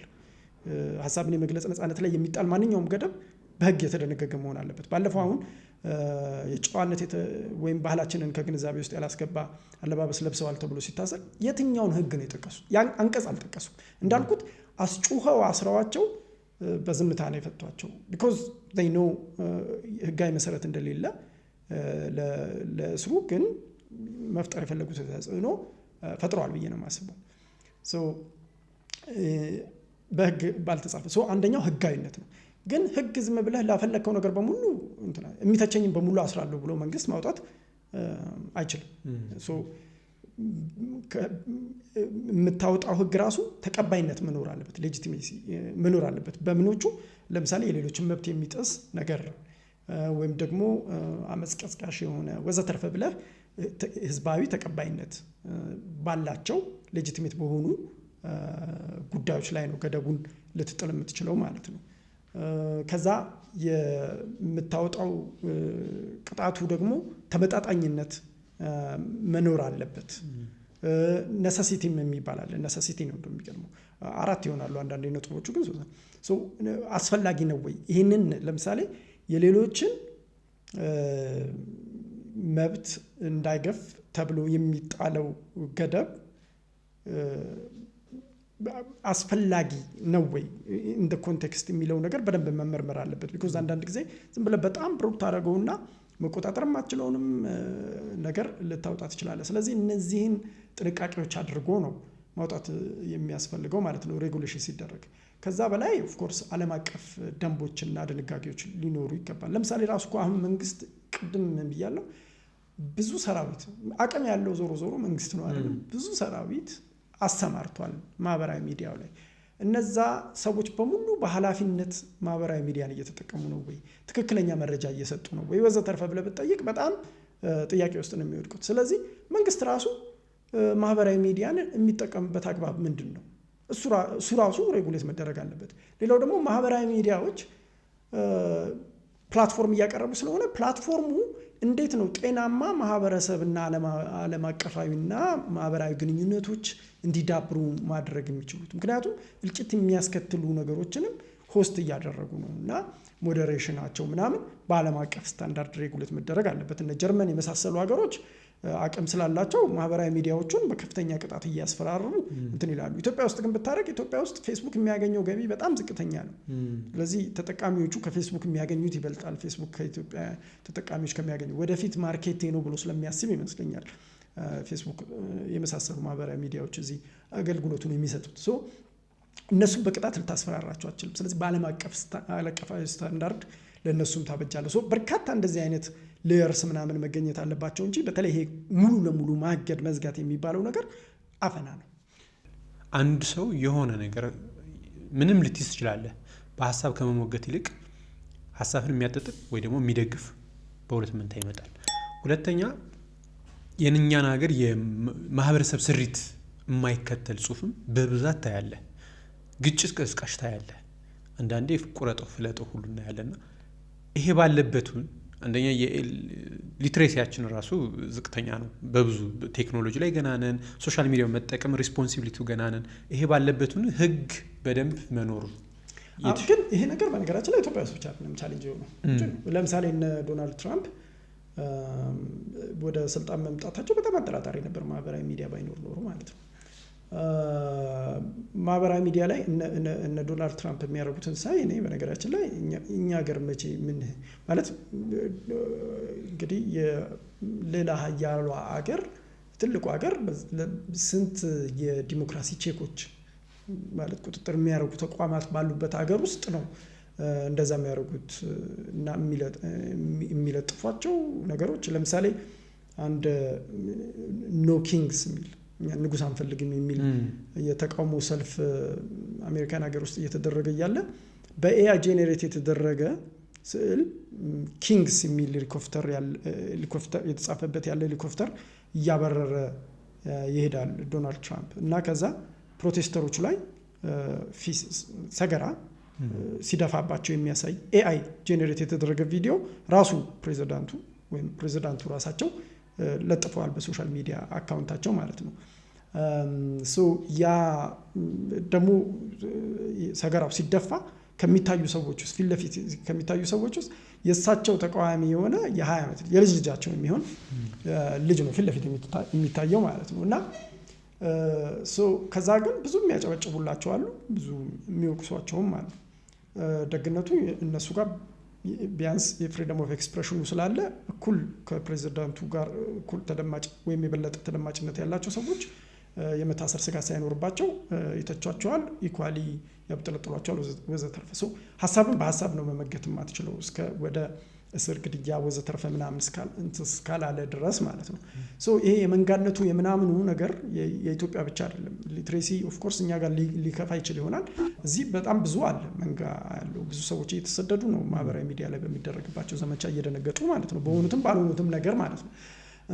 ህግ አይደለም የሚመራው አንዳንዱን ነገር። ኢቨን የኢትዮጵያ መንግስት እኮ ለሶሻል ሚዲያ ሲመልስ ታያለህ፣ መልስ የሚሰጠው ሰው አስተባብረህ በሆነ ጉዳይ ላይ አጀንዳ ማስጮ ከቻልክ ለዛ መልስ ይችላል፣ ወይም አንዳንዴ ኢንዶርስ ያደርገዋል ምናምን ማለት ነው። ኢኒዌይ የማህበራዊ ሚዲያ አክቲቪስት ሆኗል የኢትዮጵያ መንግስት ራሱ ማለት ነው። ያንን መከላከል የሚያስችሉ በርካታ ፍሬምወርኮች ነው እንጂ በቃ ማህበራዊ ሚዲያ ፊውቸር ነው፣ ዛሬ ብቻ ሳይሆን የወደፊቱ ጊዜ ራሱ በዚህ ነው የተሞላው። እኔ እንደውም እንደ ዘላቂ መፍትሄ እንትን የምለው አንደኛ የአጭር ጊዜ መፍትሄዎቹ ኦፍኮርስ የሆኑ መጠባበቂያዎች ታደርጋለህ፣ ግን የረዥም ጊዜ ለምሳሌ ከኤሌመንተሪ ጀምሮ የኢንፎርሜሽን ሊትሬሲን የሚያሳድጉ ትምህርቶች እንደ አንድ ሳብጀክት አማርኛ፣ ኬሚስትሪ፣ ባዮሎጂ ብለህ እንደምትማረው ሁላ ኢንፎርሜሽን ሊትሬሲ የሚባል ሳብጀክት ከአንደኛ ክፍል እስከ ኮሌጅ ድረስ መኖር አለበት ብዬ ነው የማምነው። በየደረጃው እያደጉ ሲመጡ በሚኖራቸው አክሰስ ልክ ክሪቲካሊ ማሰብ እንዲችሉ ወዘተርፈ ማለት ነው። አለበለዚያ ዘመኑ እየተለዋወጠ ነው፣ አዳዲስ ቴክኖሎጂዎች እየመጡ ነው፣ ሶፊስቲኬትድ እየሆነ ነው እንጂ የሚሄደው እየቀነሰ አይደለም። በማፈን በመቆጣጠር አንደኛ እንዲያፍንልህ የምታምነው አካልም የለም፣ ለራሱ ኢንተረስት ነው የሚያፍነው ወይም መረጃዎችን የሚገድበው ማለት ነው። ስለዚህ በሱ በኩል ሳይሆን አጠቃላይ ኢምፓወርመንት፣ ሁለገብ ኢምፓወርመንት በማምጣት ነው ሚዲያዎችም ወዘተርፈም እዚህ ላይ መስራት አለባቸው፣ ሲቪል ሶሳይቲዎችም ከካሪኩለም ውጭ ማለት ነው። ጄኔሬሽን መፍጠር ነው የሚያስፈልገው ብዬ ነው የማስበው። አንድ ያንተን ስቶሪ ላስታውስህ። 2008 ላይ ከስር እንደወጣ ያደርካት ስከርብ ነበረች፣ የገዳ ስከርብ። እሷን ፖስት እንዳደረግ ስትወጣ ብዙ ሰው ስንደግፈው ኑሮ አሁን ኦሮሞ ሆነ የሚል አመጣብ። ከዛ ደግሞ ተሰብስባችሁ የሆነ ፎቶ አረንጓዴ ቢጫ ቀይ ያለው ሲሆን አሁን ደግሞ ኢትዮጵያዊ ሆነ የሚል ሰዎችን መበየን ራሱ ሶሻል ሚዲያ ላይ ካንተ ኤክስፒሪየንስ እንድትናገረኝ ነው። ያው እንግዲህ ማህበራዊ ሚዲያ ላይ በነገራችን ላይ ግሩፕ ይፈለግልሃል። ግሩፕ ራስህ መጀመሪያ የዚህ ግሩፕ አባል ነኝ ብለህ አይደንቲፋይ ማድረግ አለብህ። ከዛ ሎያሊቲህንም ማሳየት አለብህ። ያንን ደጋግመህ ፕሩቭ ማድረግ አለብህ ለተከታዮች። ጄኔራሊ የምታስባቸው ተከታዮች ወይም ኮንስቲትዩንሲዎችህን ማስደሰት አለብህ። ሁልጊዜ ፊድ ማድረግ አለብህ። ራስን vulnerable እያረክ ወይም ደግሞ ሌሎችን እያናደድክ እያበሳጨህ ማለት ነው። አንተ ራስህን እንደዛ አይደንቲፋይ ካላረክ ደግሞ እነሱ መጥተው አይደንቲፋይ ያደርጉሃል ማለት ነው። እንዲህ ነው ይሉሃል ማለት ነው። ስለዚህ እንደዛ አይነት ኤክስፒሪየንስ ነው። ግን ሳይድ መያዝ በተለይ ወጣ ላርገና ምን ያክል የማህበራዊ ሚዲያ ተከታይ ጋርነር እንደሚያደርግ ልንገር። ለምሳሌ የትግራይ ጦርነት የተከሰተ ጊዜ ሁለቱንም ወገኖች ያልደገፉ ሰዎች ፎሎወር ቤዛቸው ስታክ ነው ያደረገው፣ ስታግናንት ሆነ። ግን ወይ ቲፒኤልኤፍን ወግኖ ወይ መንግስትን ወግኖ የቆሙ ሰዎች ግን በመቶ ሺዎች ምናምን አሁን ትዊተር ላይ ስታይ ጦርነቱ የነበረው በአብዛኛው የትዊተሩ ጦርነት የሶሻል ሚዲያ ጦርነት ትዊተር ላይ ስለነበረ 10,000 5,000 ፎሎወር የነበራቸው ሰዎች 100,000 120,000 አሁን አብዛኞቹ የምታያቸው የቲፒኤልኤፍ ወገን ናቸው ምናምን ብለህ የምታስብ ኢንተርናሽናሎቹ ራሱ ኤክስፐርት ናቸው የተባሉት ሰዎች ሌላ ሀገር እንደዛ አይነት አቴንሽን አያገኙ። ለምሳሌ የአፍሪካ ኮንፍሊክት ኤክስፐርት ነኝ ምናምን የምስራቅ አፍሪካ ወይም የአፍሪካ ቀንድ አፍሪካ ስለ ኬንያ ስለ ሱዳን ምናምን ሲጽፉ ብዙ እንደዛ እንትና የኢትዮጵያ ቅድም እያነሳውልህ ነበር እና የውጭ አፕሩቫል የሚፈልግ ኦዲየንስ አለ ኢትዮጵያ ውስጥ። ስለዚህ አንዱን ወገን መርጠህ ስትል ኢትዮጵያ ሞንክ ከውጪ በቃ የፎሎወር ቤዝ እንትን ይላል። ከዛ ያንን የፎሎወር ቤዝ ላለማጥፋት ስትል ኮንፊርም እያደረግ ትሄዳለህ ማለት ነው። ይሄ በብሔርተኝነትም ድሮ በነበሩ በብሔርተኝነት እንቅስቃሴዎች የሚታዩ ነበሩ። በተለይ አንድ ወገን ብቻ ያላቸው ከወላጆቻቸው አንዳቸው ብቻ የሆኑ ሰዎች በጣም አክራሪ ብሔርተኛ የመሆን አዝማሚ ያላቸው ሂትለርን ጨምሮ ማለት ነው። የኦስትሪያን አንሰስተሮች አሉት። ስለዚህ በጣም አክራሪ ጀርመናዊ ሆኖ ነው ራሱን ፕሬዘንት የሚያደርገው እና ብዙ እንትኖች እንደዛ ነው የሚሆኑት ማለት ነው። ራስህን ፕሩቭ ማድረግ አለብህ ለእንትኑ ማለት ነው። ዞሮ ዞሮ ያ ካልቸር ነው ወደ እንትን ላይ የመጣውና ሞቡ ወይም መንጋው ምን ይላል መጀመሪያ ግለጥ ይልሃል ራስህ ከማን ጋር ነው ውግንና። ከዛ አንተ አልወግንም አልገልጥም ካልክ ደግሞ እንትን ነህ ይልሃል ማለት ነው። ከዛ እንትን አይደለውም ብለህ ለማስረዳት በሞከርክ ቁጥር ወይ ሪዲክለስ ትሆናለህ፣ አለበለዚያ ደግሞ በቃ አለ አይደለም በዛ ቅርቃር ውስጥ ነው የምትገባው ማለት ነው። እንዴት ግጥሙ ነበር አንተ? ያ በተደጋጋሚ ነው የሚገጥመኝ። እኔ ያልተሰጠኝ ስም የለም ማለት ይቻላል። ምን ተሰጥቷል? በርካታ ነገር።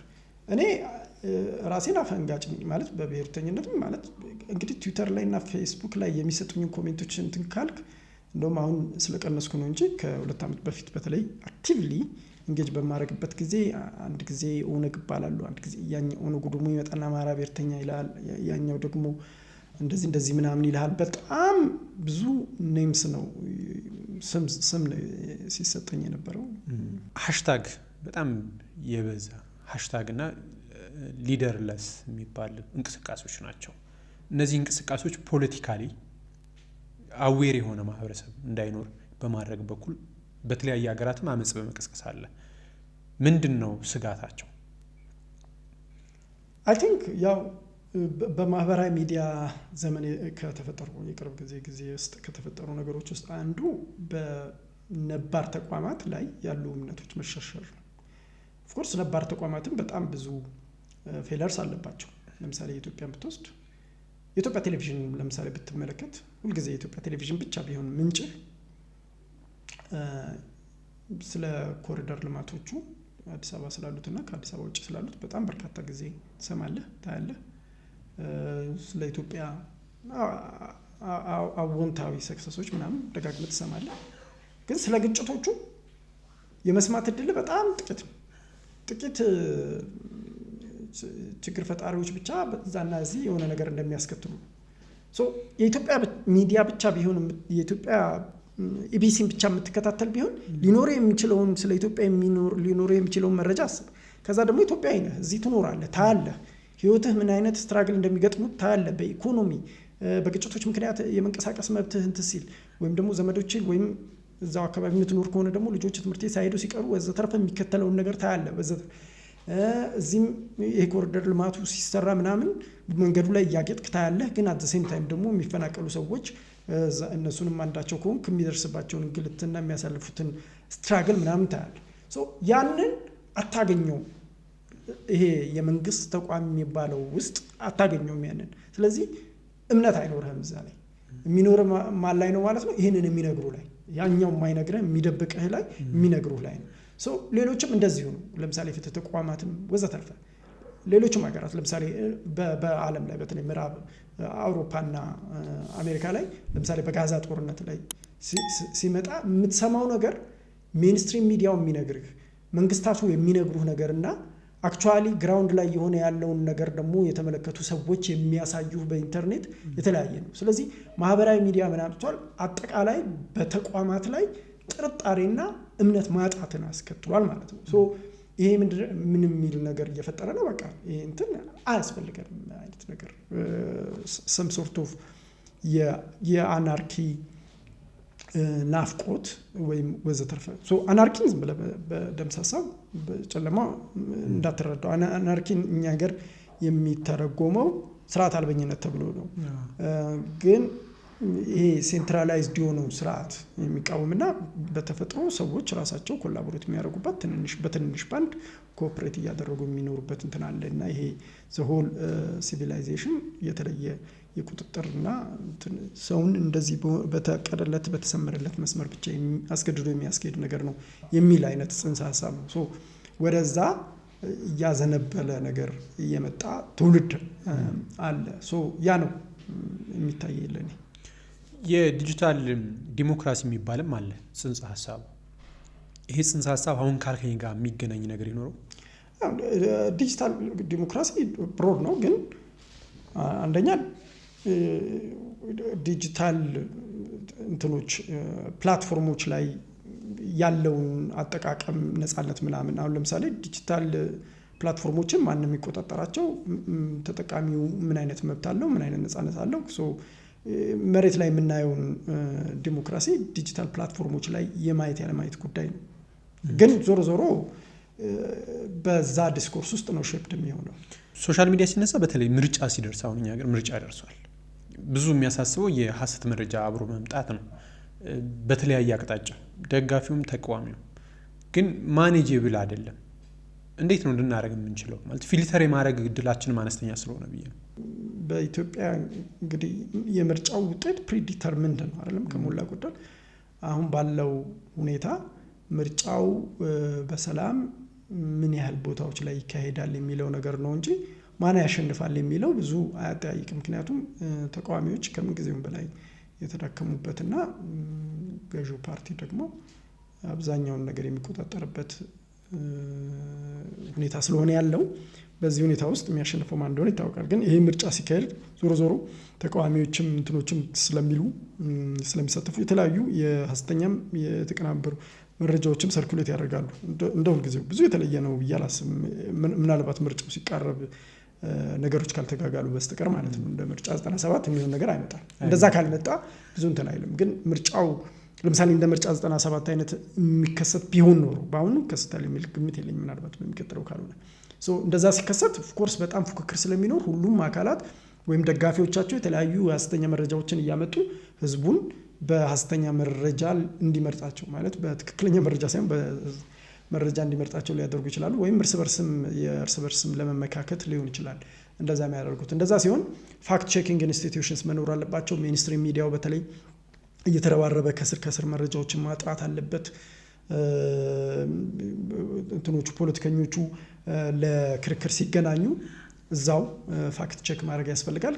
ወዲያውኑ ባይቻል እንኳን ከተናገሩ በኋላ ምን ያህል የተናገሩት ነገር ሀቅ ላይ ተመረኮዘ ነው ያልተመረኮዘ ነው የሚለውን ነገር ማቅረብ ያስፈልጋል። ብቻ ዞሮ ዞሮ ኃላፊነት የሚሰማቸው ሚኒስትሪ ሚዲያዎች ማህበራዊ ሚዲያ ላይ ያላቸውን እንትን ተሳትፎ በማሳደግ አሁን ለነገሩ ሁለቱ ነገሮች ተቀላቅለዋል ብዬ ነው የማምነው። ምክንያቱም ሜንስትሪም እና ማህበራዊ ሚዲያ ምክንያቱም ማህበራዊ ሚዲያ ለምሳሌ ቲቪ ላይ የምታያቸውን ነገሮች በሙሉ ሶሻል ሚዲያ ላይ ታያቸዋለህ። ምንም የሚቀር ነገር የለም። ምክንያቱም እዛ ላይ ያመጣል ሊንክ የሚያስቀምጥልሃል። በሊንክ ገብተህ ነው የምታየው። ኦፍኮርስ ኢንተርኔት አክሰስ ከሌለ በቴሌቪዥን ብቻ የምታያቸውም ነገሮች ሊኖሩ ይችላሉ። ግን ካለህ እዛ ላይ ኖሮ እዚህ ኢንተርኔቱ ላይ የማታየው ነገር የለም። ሁለቱ ብሌንድ አድርገዋል። ግን ያንን ለመመከት እነዚህ ሚስ ኢንፎርሜሽኖች ለመመከት ሜንስትሪሙ የመንግስት ብቻ አይደለም። የመንግስትን ብቻ ምነህ አትቀምጥም እዚህ ሀገር። ሌሎችም የመንግስት ያልሆኑ ፕራይቬት እና ኢንዲፔንደንት የሚዲያ ተቋማትም እነዚህን ለመመከት ፋክት ቼኪንግ ላይ ከፍተኛ መሰራት አለበት። ሚዲያ ሊትሬሲ ላይ ከፍተኛ ካምፔን መሰራት አለበት ወዘተ። ሰው ሰራሽ አስተውሎት በዚህ ዘመን በጣም ከባድ የሆነ ነው። በተለይ ሶሻል ሚዲያ ደግሞ ዲፕ ፌክም ለመመስረትና የመጪው ጊዜ የሶሻል ሚዲያ እንቅስቃሴ ስጋት ይኖረው ብለ በጣም አሁን ኦልሬዲ ብዙ ይዘቶች ኮንቴንት ጄኔሬት ማድረግ በጣም ስለበዛ ጄኔሬቲቭ ኤአይ የሚባለው ማለት ነው። ቪዲዮዎቹም በጣም ሶፊስቲኬትድ እየሆኑ ስለሆኑ በተለይ ገና በአማርኛ በምናምን በሎካል ቋንቋዎች አልዳበረም። ግን በእንግሊዝኛ ምናምን የሚደረጉ ነገሮች ወይም ፎቶ ምናምን በማይታወቅ መልኩ እንደ በፊቱ እንትናል በማያስታወቅ መልኩ ጄኔሬት መደረግ ጀምሯል። ስለዚህ የዲስኢንፎርሜሽን በፊት በጽሁፍ ብቻ የምናስተውለው የነበረው ወይም በፎቶ ብቻ በፎቶሾፕ የሆነ እናስተውለው የነበረው በጣም ሶፊስቲኬትድ ሆኖ በቀላሉ በብዛት የሚመረትበት ጊዜ ነው። አሁን እኮ ሶሻል ሚዲያ ላይ በተለይ በእንግሊዝኛ የሚጻፉ ጽሁፎች ላይ ኢትዮጵያኖች የሚጽፏቸው ሶሻል ሚዲያ ላይ ስታነብ አብዛኛው ምንድነው አርቲፊሻል ኢንተሊጀንስ የነካቸው እንደሆኑ አካዳሚክ ኢንስቲትዩሽኖች ውስጥ ፔፐሮች የሚሰሩት በጣም በኤአይ ታግዘው ነው። ይሄ ኦፍኮርስ አሁን ኤአይን እንዴት ነው የምንጠቀመውበት የሚለው ነገር ራሱ ዲቤት ያስፈልጋል። ግን ዞሮ ዞሮ የሀሰተኛ መረጃዎችን ፕሮዲውስ ለማድረግ በቪዲዮ በኦዲዮ ወዘተርፈ በጣም ከፍተኛ ፈተና ገና እየመጣ ነው። አንዳንዱ ቲዮሪ ምንድነው በኤአይ የሚመረቱ ፕሮዲውስ ጀነሬት የሚደረጉት ነገሮች በጣም እየበዙ በመጡ ቁጥር አብዛኛው ተጠቃሚ ኤአይ ነው አይደለም እያለ መጠየቅ ጀምሯል። አሁንም እንደዛ አይነት ትሬንድ አለ አይደል? ይሄ ነገር ኤአይ ይሁን ምናምን ማለት ተጀምሯል። ስለዚህ ሙሉ ለሙሉ ሶሻል ሚዲያ እምነት ያጣል ብለው የሚሉ ሰዎች አሉ። በዚህ ምክንያት እምነት ያጣል። ምክንያቱም በቃ መለየት አትችልም ኤአይ የሆነውንና ያልሆነውን። ስለዚህ ሰው ተመልሶ ሜንስትሪም ሚዲያ ላይ እምነት ማዳበር ይጀምራል። ምክንያቱም እነዛኞቹ ኤዲተር ፖሊሲ ያለባቸው ሪስፖንሲቢሊቲ ያለባቸው። ስለዚህ ያንን ፋክት ቼክ አድርገው አጣርተው ወይም ራሳቸው የቀረጹትን ነገር ብቻ ነው እያመጡ የሚያስተላልፉት ተብሎ ስለሚታሰብ ሶሻል ሚዲያ ላይም ቢሆን ሌላ ግለሰብ ከለጠፈልህ ይልቅ ሜንስትሪም ሚዲያ የለጠፈለትን ብቻ ማመን ትጀምርና ወደ ተቋማት እምነት ሊመለስ ይችላል የሚል ግምት አለ። ላይሆንም የሚችልበት እድል አለ። እንዳልኩት ደግሞ ተቋማት ላይ እምነት እየተሸረሸረ ስለሆነ ማለት ነው። ግን በጣም ፈታኝ ጊዜ እየመጣ እንደሆነ የግል ህይወትህን ሚዘራብል የሚያደርጉ ነገሮች በጣም እየመጡ ነው። ፐርሰናል ስብዕናቸው ወይም ደግሞ ማንነታቸው ሲሸረሸር በዚሁ በሶሻል ሚዲያ ቅድም እንዳነሳች ሰዎች እየፈሩ ነው ብለኛል። በተለይ ፖለቲከኞች ጋር ሲሆን ጸሐፊዎችና ደራሲዎች ሲሆኑ የስነልቦና ችግሩም ይመጣል ብዬ አስባለሁ። እሱ ላይ የገጠመ የምታውቀው ነገር ይኖራል? እንግዲህ ያው ኢንተርኔት ፐርሶና የሚባል ነገር አለ። ብዙ ሰዎች ኢንተርኔት ላይ ያላቸው ስብዕና እና በግል ህይወታቸው ያለው ስብዕና ላይ ልዩነት ሊኖር ይችላል። ለሁሉም ሰዎች ላይሰራ ይችላል። አንዳንድ ሰዎች ኢንተርኔት ላይ የውሸት ገጽታ ምናምን ይስላሉ። በተለይ ፖለቲከኞች በዚህ የሚታወቁ ናቸው። ሰውም ቀጥረው ባለሙያ ቀጥረው ነው የምትፈልገውን ነው የሚነግሩህ። አለባበሳቸው የሚያወሩበት ምናምን አንዳንዶቹ በዚህ ምክንያት ሀብታም እየሆኑ ነው። ሀብታም መስለው ይቀርቡና ወዘተርፈ ምናምን ነገር ነው። እንደዚህ አይነት ነገሮች አሉ። ግን እኔ በበኩሌ ማህበራዊ ሚዲያን የኢትዮጵያ ፖለቲከኞች በትክክል ኢንዶርስ አላደረጉት። ሄደው ፖድካስቶች ላይ ከመቅረብና ዩቲዩብ ላይ ከመቅረብ በላይ በተለይ የተቃዋሚ ፖለቲከኞች በስነ ስርዓቱ ከኦዲየንሳቸው ጋር ኮንሲስተንትሊ ኮሚኒኬት ሲያደርጉ አታያቸውም። አገር ውስጥ በጣም ጥቂቶች ናቸው። ጃዋር ኦልሬዲ ካሪራቸው የጀመረው እዛው ላይ ስለሆነ ነው። ግን እዚህ ሀገር የፖለቲካ ፓርቲ መሪዎች አብዛኞቹ ሲሪየስሊ ወስደውት ማህበራዊ ሚዲያን እዛ ላይ እየሄዱ ኢንጌጅ ሲያደርጉ አታይም ከገዢው ፓርቲ እንትኖች በስተቀር ማለት ነው። ውጭም ስደት ላይ ያሉ ለምሳሌ ልደቱ አያሌውን እኔ አሁን በርካታ ጽሁፎች ሲያሰራጭ አያሉ ብዙ ጽሁፎች ግን የሚታወቅ ማህበራዊ ሚዲያ ገጽ የለውም። ለምሳሌ ቲክቶክ ላይ ለምሳሌ መተው አሁን ምርጫ እየደረሰ ነው አይደል? የትኛውም የፖለቲካ ፓርቲ ሊቀመንበር ወጥቶ ፖድካስት ላይ ያለው ሲሰራጭ ካላየ በስተቀር ሲናገርና ኮንሲስተንትሊ በፖሊሲ ዲቤቶች ላይ ኮንትሪቢዩት ሲያደርግ አታይም።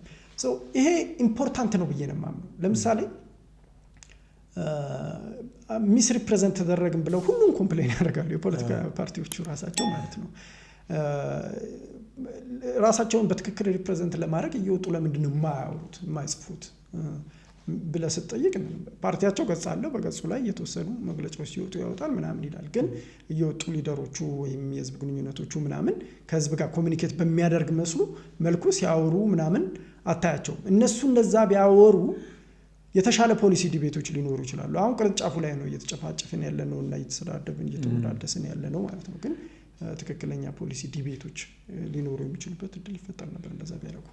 ካርድ ኃላፊ እያለ በተለይ ሚስ ኢንፎርሜሽንና ዲስኢንፎርሜሽን የተመለከቱ ስልጠናዎች ይሰጡ ነበረ። እዛ ላይ ሲሰጥ ለጋዜጠኞችና ለሚዲያ ሰዎች እንዲሁም ፖለቲከኞችም የተለያዩ ሰዎች ይሰለጥናሉ። ግን ሁሉም ሰው መለየት የሚችልበት ፕላትፎርም የለም። ፕላትፎርም አለመኖር ብቻ ሳይሆን ያንን የማወቅ እድላችንና እንደው በምን አይነት መንገድ ሀሰተኛ መረጃዎችን የተዛቡ የፖለቲካ ማህበራዊ ኢኮኖሚ የሚሆኑ ጉዳዮች እንዴት መለየት ይቻላል ብለህ ታስባለህ?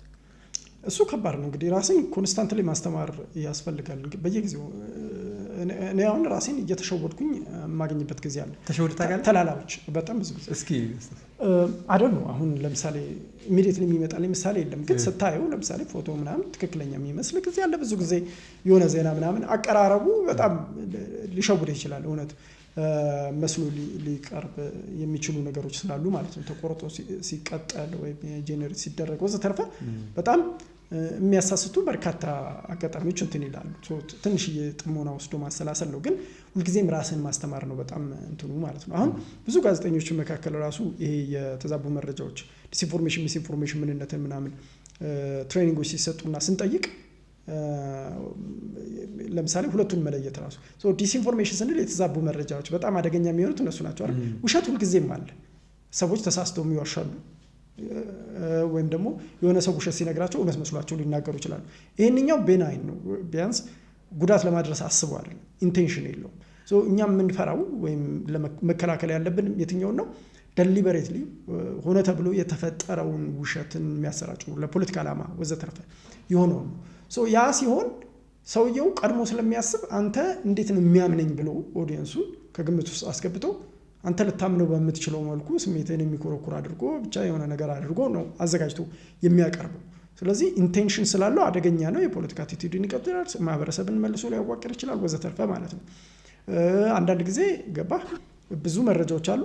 ከዛ መረጃዎች ውስጥ አንዷን ብቻ መርጦ ሲያቀርብልህ ሁሌ ደጋግሞ ያቺ ሲያቀርብልህ ሌላውን በሙሉ ትረሳዋለህ። ኦሚሽን ተጠቅሞ ነው እንትን የሚያስብልህ ማለት ነው። ፐርሴፕሽንህን እስኪው ያደርገዋል። እንደዚህ እየሆነ ነው።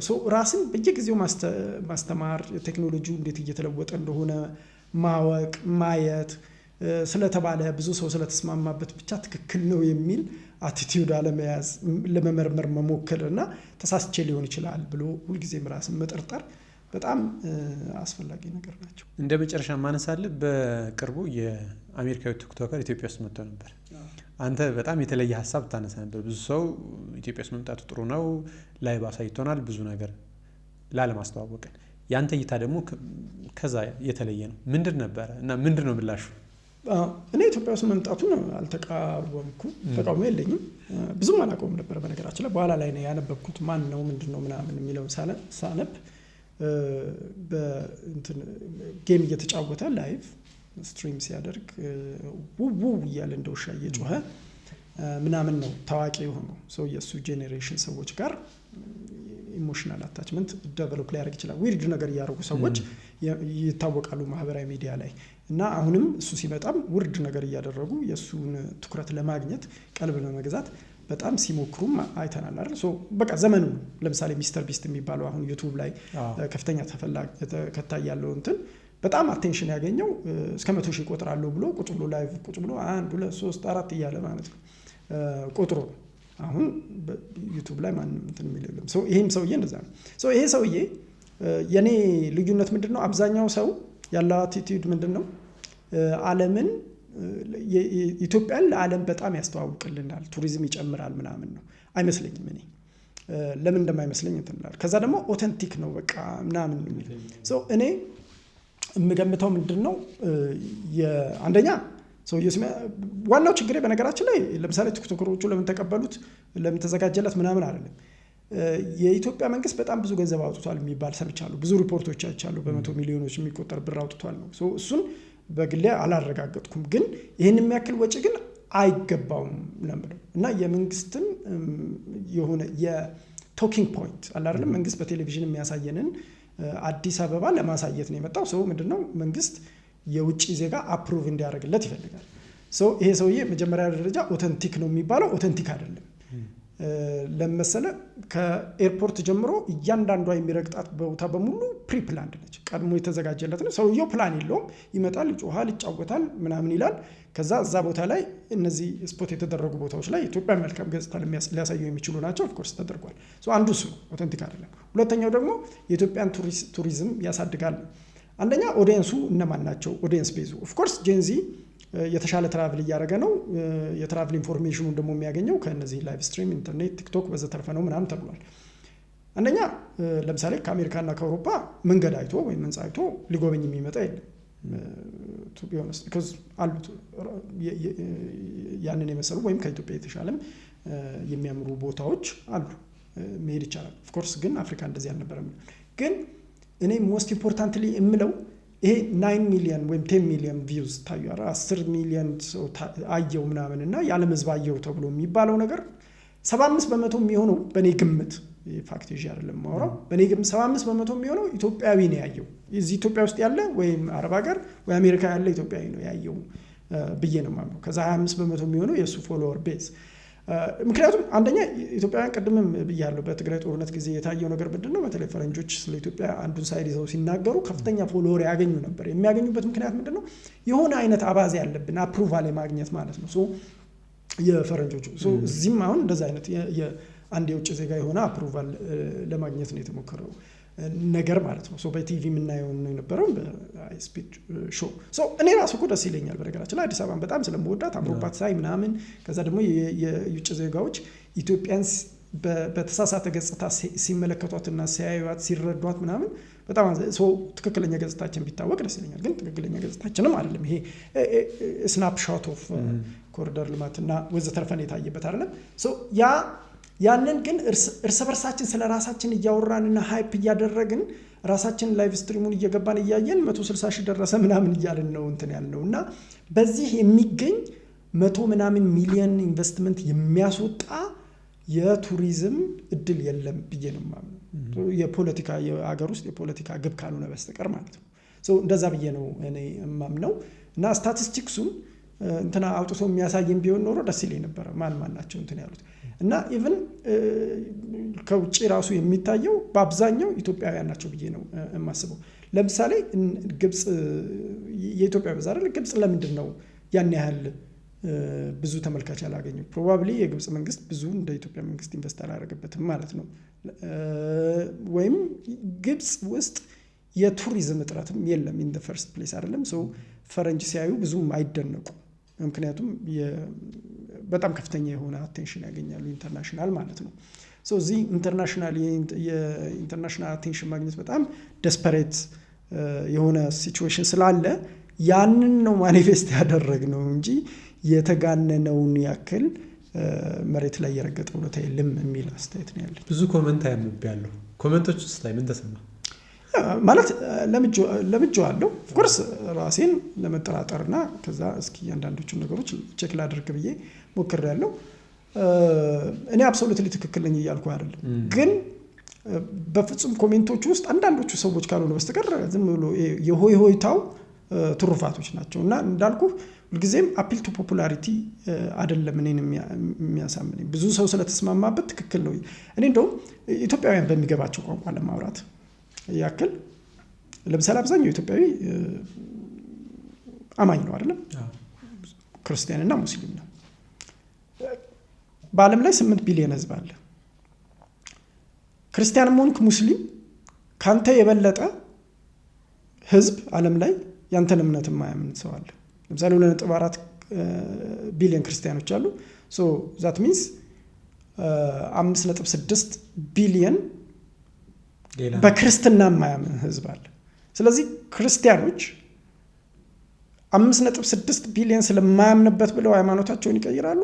ኦር ሙስሊሞችም 6 ቢሊዮን ሰው የኔን እምነት ስለማያምንበት ትክክል ነው ያኛው ህዝብ ብለው ይላሉ አይሉ ማለት። እኔ አሁን ይሄ ትክክል እነሱ ክርስቲያኖቹ ሙስሊሞቹ ትክክለኝነታቸውን ያረጋግጣል ብዬ አላምንም። ግን እንደዛ አይነት ነገር ነው አላ ብዙ ሰው ስላለ ትክክል ነው የሚሉ አርጊመንቶች ናቸው በብዛት የሚቀርቡት ማለት ነው። ስላወራን ስለተነጋገርንም ስለመጣን በጣም አመሰግናለሁ። ግን ከዚህ በላይ ማውራት እፈልጋለሁ ካንተ ጋር። ብዙ የፖለቲካ እንቅስቃሴዎች የዞን 9 በተለይ ደግሞ እንቅስቃሴዎች አሉ። እነሱም በሌላ ፖድካስት ቃል ብትገባልኝ ደስ ይለኛል። ምናልባት እንግዲህ አይ ያው ታሪክ የለኝም ብዬ አስባለሁ። ስታነሳለኝ ቴክስት አድርገልኝ ነበርና ፍቄ ታሪክ ከሌለው እኛስ ምንድን ነው? እንግዲህ እስኪ ላስብበት። ተመልካቾቻችን የምን ይሉ ፖድካስት ላይ ቆይታ አድርጋችኋል። ከበፍቃዱ ኃይሉ ጋር ሶሻል ሚዲያን የተመለከተ ጉዳይ አንስተናል። እስካሁን ስትመለከቱ ሰብስክራይብ ካደረጋችሁ ሰብስክራይብ አድርጉ። በቀጣይ ሳምንት ሌላ እንግዳ ይዤ እቀርባለሁ። መልካም